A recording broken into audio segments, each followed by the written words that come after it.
Moving on, our third fail is from Taboo Conspiracy with one of his flat earth facts. For the last few years, globe propagandists have been sharing pictures like these, showing what appears as though Mount Rainier is casting a shadow upwards onto the clouds above the mountain, supposedly proving the Earth is a globe, since the sun seems to be at a lower physical angle than the mountain. Excellent proof, that one. I wonder how he's going to spin this one. Here's a simple diagram illustrating the globe claim. The sun is at the bottom left corner. The mountain, on top of the ball Earth, is casting a shadow upwards onto the bottom of the cloud. Now, of course, this is grossly out of scale, but I think we can see what he's saying here.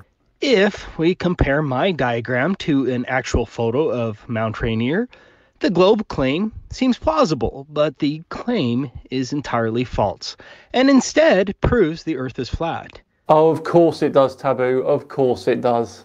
Here is a globe supporting article that makes the same false claim, and you can find similar arguments on anti-flat Earth websites like this one.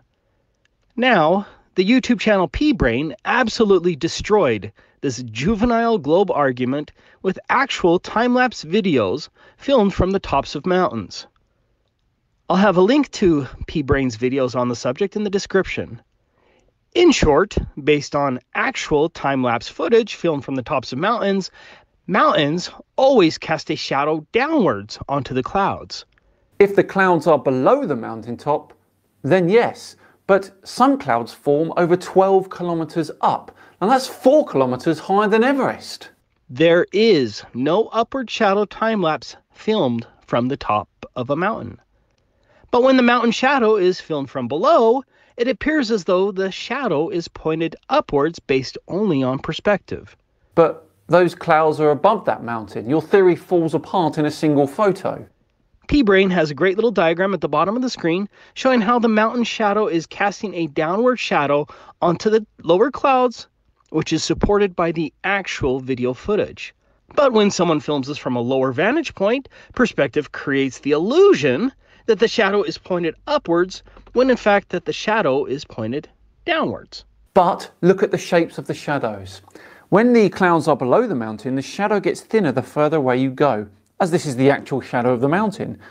In the photo where the clouds are above the mountain and the shadow is being projected upwards, it splays out as it moves further away from the mountain. We know the globe claim is false since there is no time lapse of a mountain's shadow being cast upwards towards the clouds filmed from an observer on top of a mountain.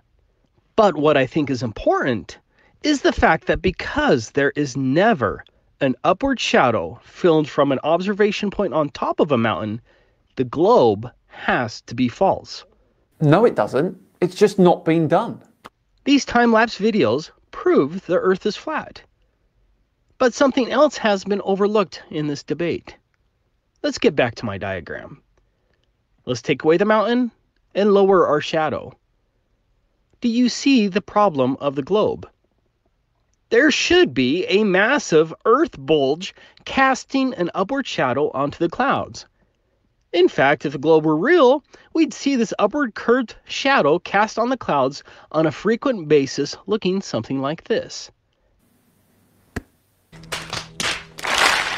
Hey, genius! That's called night! Flat earthers never do science. Flat earthers never prove anything.